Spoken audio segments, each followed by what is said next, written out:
Naora sila, nagpagwapag o silang pinusingan kay dito. I'm taking a portrait or a photo, but now, it's a video, they don't know.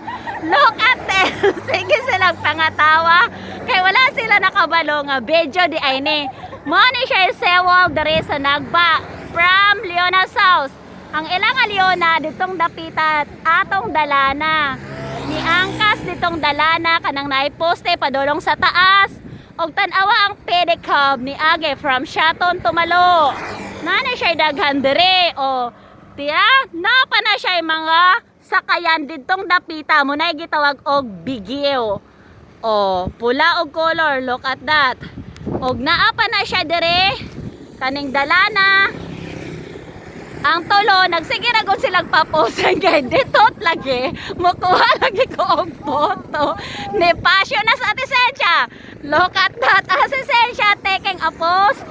Na nagpagwapa siya. Tuura, kung doon na may time, arera mo dire sa barbecuehan og doon na po sila kung saan ganitong nainodos?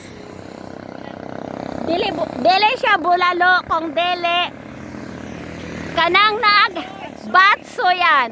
Nata dire batso yan. Kung doon na mo time, arira mo dire, lingkod-lingkod dire sewal, mag-amping lang mo mahulog kay kanil lalom jud ni kaayo. Atong leon ug unsang kalalom.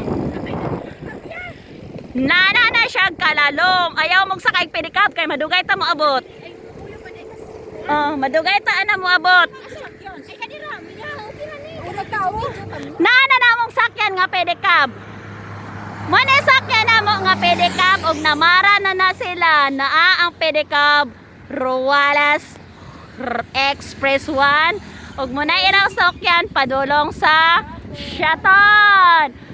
Bye bye Sewal. Ako sa silang ipahimutang deras pedicab itanaw sa nako kung tarong bang ilang pagpongko o sige ba mampud gadali ang driver. Okay bye.